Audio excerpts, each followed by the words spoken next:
In this video, let's see how to send a document for signature in SharePoint site using Signeasy.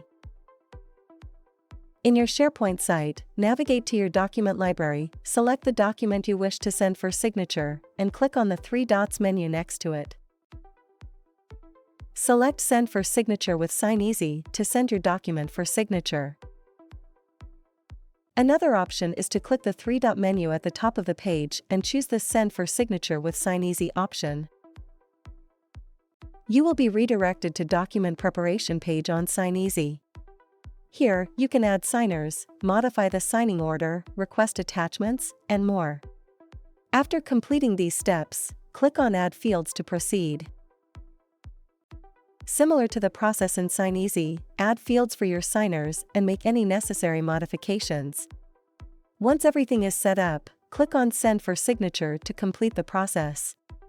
Your document is now on its way to be signed.